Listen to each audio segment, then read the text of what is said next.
Hello everybody.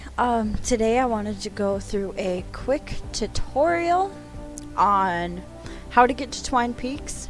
This is mostly going to be a V-buck farming tutorial, but getting to Twine Peaks is a huge part of maximizing the amount of V-bucks that you will be able to get in Save the World. So first off, to get to Twine Peaks, you actually need to have 2 missions done. And obviously you need to be in Canny Valley. So in Canny Valley, you have your regular SSDs. If you made it this far, you know what I'm talking about. Well, you need SSD number 6 finished before you can do this mission right here, which is launch the rocket. I actually got into a game. I got taxied into launch the rocket and I finished it, and I actually thought I was going to be in Twine Peaks, but I ended up not being able to be in Twine Peaks because I didn't have SSD number 6 finished. So make sure that you have that done, and once you have this mission on your map actually finished, then you will end up in, guess what, Twine Peaks. So I got here and I finished my SSD, Storm Shield Defense number 1, and I realized that everything in the map was locked, and it required me to be in on level 70 to be able to actually get into Twine Peaks. So that was kind of a bummer, but I ended up doing everything I could to get to level 70, so I've finally been in Twine Peaks for maybe a week or 2. And it's been nice, but you obviously have to get higher levels and do Storm Shield defenses, which I'm not prepared for yet because I did actually want to make this video. So, now, getting to level 70. So, there is one huge way of leveling up, and that would be your squats. These guys are just the best way to level up. And the way that you get these survivors is either through gameplay, and you will see here's a lead survivor, and you can actually go into reward info and see that it's an epic lead survivor. You can also get transformation keys for them, and you can open up llamas. So to open up these spots, obviously, if you've gotten this far, you should know that you got to go into your skills.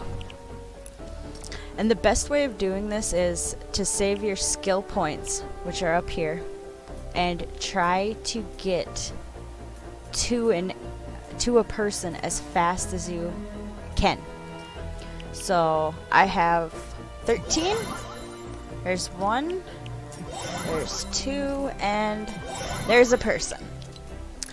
Also, another way is you do level up by unlocking these. So it is actually smart to finish off these, but like I said, you get a way higher level by getting these survivors. So I'll go and get my survivors as soon as possible. I'll just unlock these as quick as I can, and I'm getting XP from unlocking these research tiers too.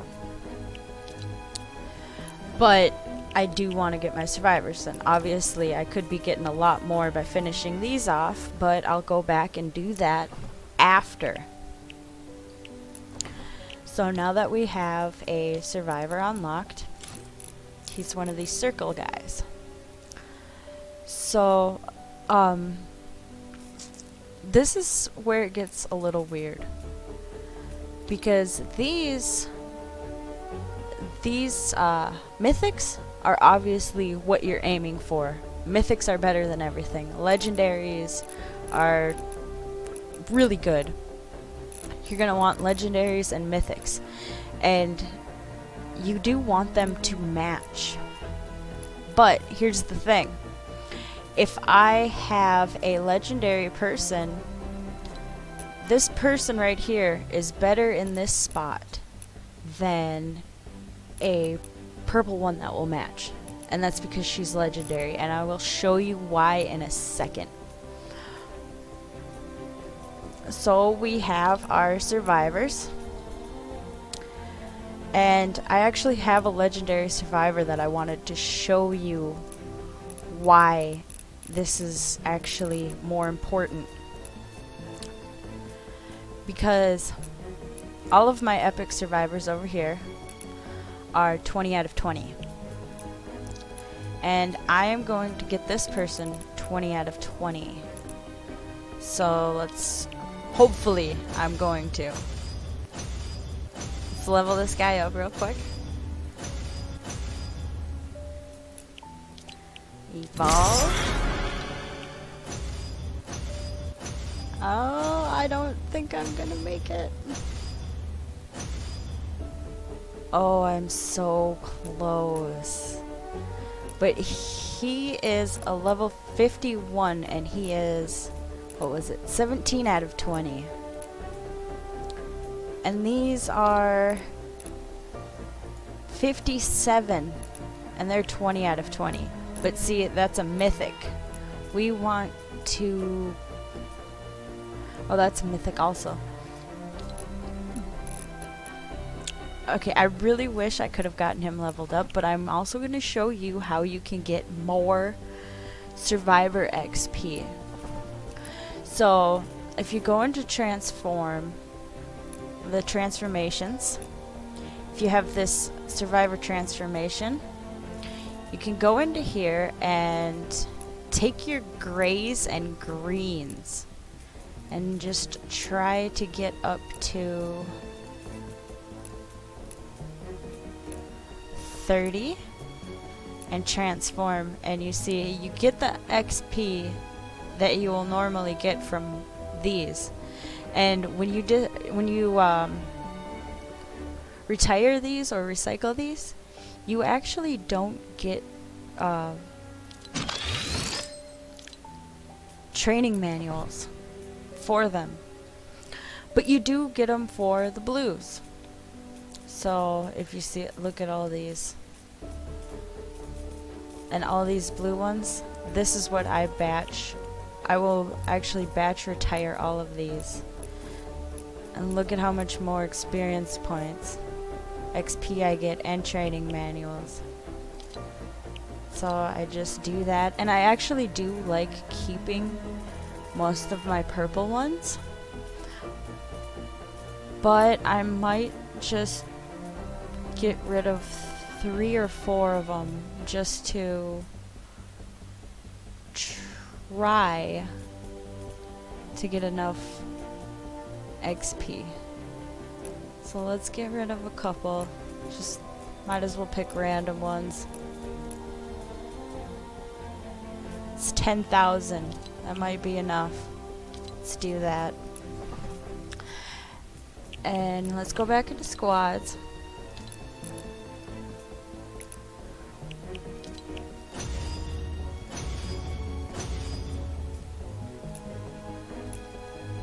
Now, he's a 56, and he actually does not match. And I will eventually have a spot that he will match, and he will do a lot better than these two right here, which are 57s, and they match. So if I switch these two around, I'm going to change him out. Actually, you know what? This is going to be a lot easier.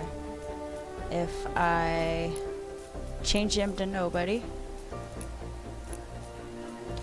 I take him and I change him out There we go. And he's a All right, 62. team bonus. He's a 62 now, and he actually matches. So, and then what was this guy was a 49 without matching.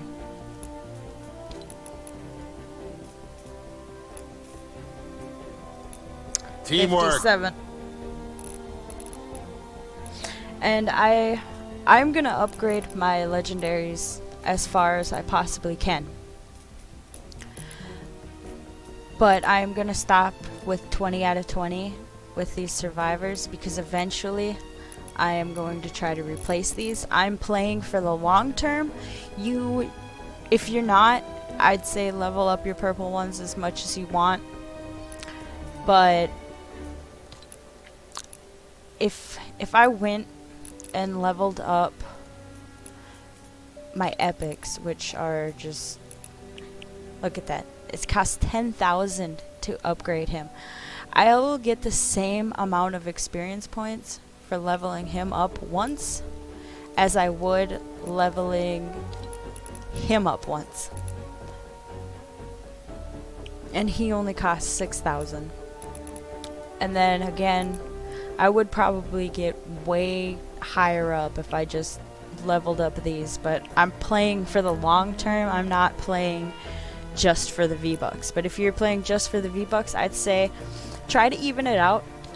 Like, set a goal like 15 out of 20, and then put all of your purples or legendaries and stuff 15 out of 20. And then go through them again and go 20 out of 20, and then go through them again, because then you're spreading out your XP as much as possible, and you're getting the most value you can out of that survivor XP. Now, we covered how to get survivors. We have leveling up survivors. And then, like I said, the transforming your characters to get that extra XP is always great. You need photos to do that. And to get photos, I actually do these missions. And I'm actually in it right now. I try to do it as much as possible, but there is one where you can get photos. And I do that as much as I can so that I can transform whatever I want. And obviously I have I have some legendary ones that I haven't even used. And if these were survivors, they'd already be done because I want to get leveled up. Now, as far as V-Buck farming goes. So, V-Buck farming. There's a couple of ways to do that. We have quests. Obviously, you have your daily quests where you get 50 V-Bucks each. If I were you, I would try to replace these because depending on where you are on the map, which is another reason you probably want to get to Twine Peaks, there is a great way to get even more V-Bucks. In Twine Peaks, you can do 3 missions and it will give you 100. In Canny Valley, 75. In Plankerton, 60. So try to replace those and hit these lucky higher numbers as much as you can. Also, obviously you guys probably know about SSDs giving out V-Bucks, but there's a way to get V-Bucks through the collection book, and if you want, you can visit this website up here and actually look at all of the rewards you can get. And obviously you can get 1500 V-Bucks from this at level 6, at level 26, and at level 91. There it is. You get 1500 V-Bucks just by filling in your collection book, which is an amazing way to easily get V-Bucks. I mean, it's insane the amount of V-Bucks you can get. And you can also even get skill points and XP and all that good stuff. So there is something that I wanted to talk about, and when it comes to V-Buck farming, the best way to do it is to go to your Storm Shield defense if you're going to be going through quests that are actually on your map. And Storm Shield 1 is an amazing website. As you see here, it will tell you V-Bucks. It will show you the amount available total, and it will show you where. And then you go down here, it said CV, which is Canny Valley. You go down here, you go to Canny Valley, and you find the picture of the V-Bucks, and there it is, and you can go to your map, go get those V-Bucks, and there's 35 more V-Bucks. Now, it might not seem like a lot, but obviously it adds up tremendously. I make probably, I would say on average, 200 V-Bucks per day by going to these mission alerts and just go in for a quick match and farm. One thing though is, for some reason, we only have a certain amount of mission alerts. And this actually surprised me, and I found this out recently. You'll see right here it says alert cooldowns 3, storm cooldowns 4, horde cooldowns 10. And that actually has something to do with these right here.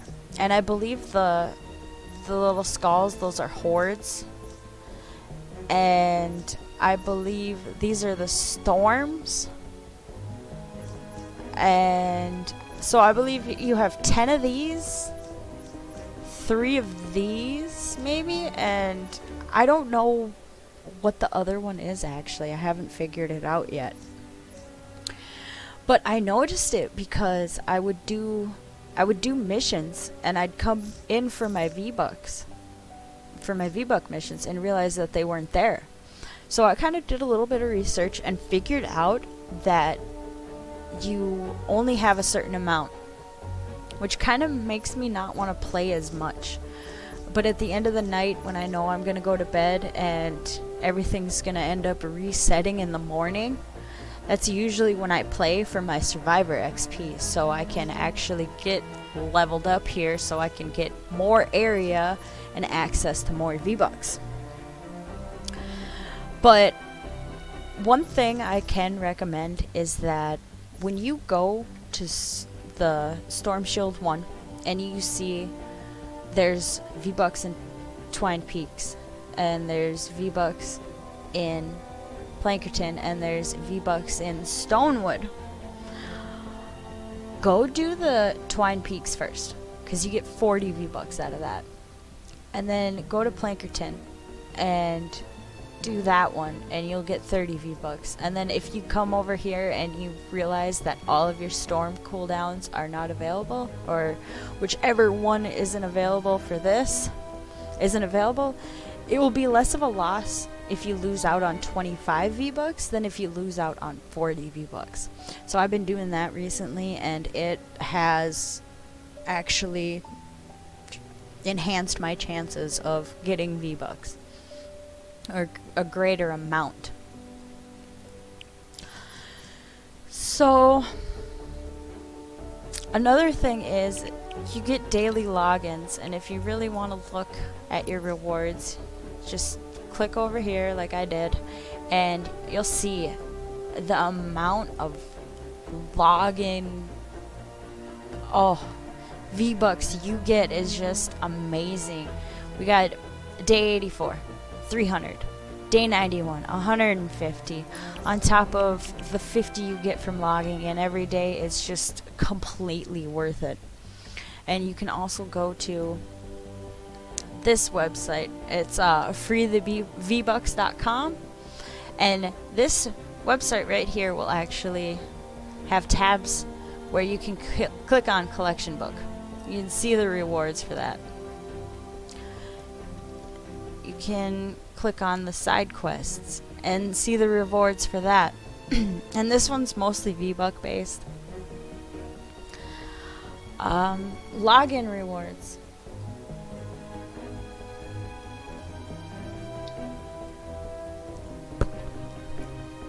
I can see that crazy amount. I'm on what? I'm close to day 84. So, right here. Look at that. 800 V-Bucks. It's just, this game almost pays for itself. And if you have troubles doing your SSDs, and I know your SSDs are just a great way to get V-Bucks too. There is a guy who does SSDs. His name is David Dean, and he does them completely solo. His videos are amazing. It's just that it's a lot of fun watching him do it, and he's a really genuinely nice guy. He just seems like he really enjoys the game. And it is a great game. It's fun. I've enjoyed playing it. I've been playing it since July. And in July, I decided, you know what?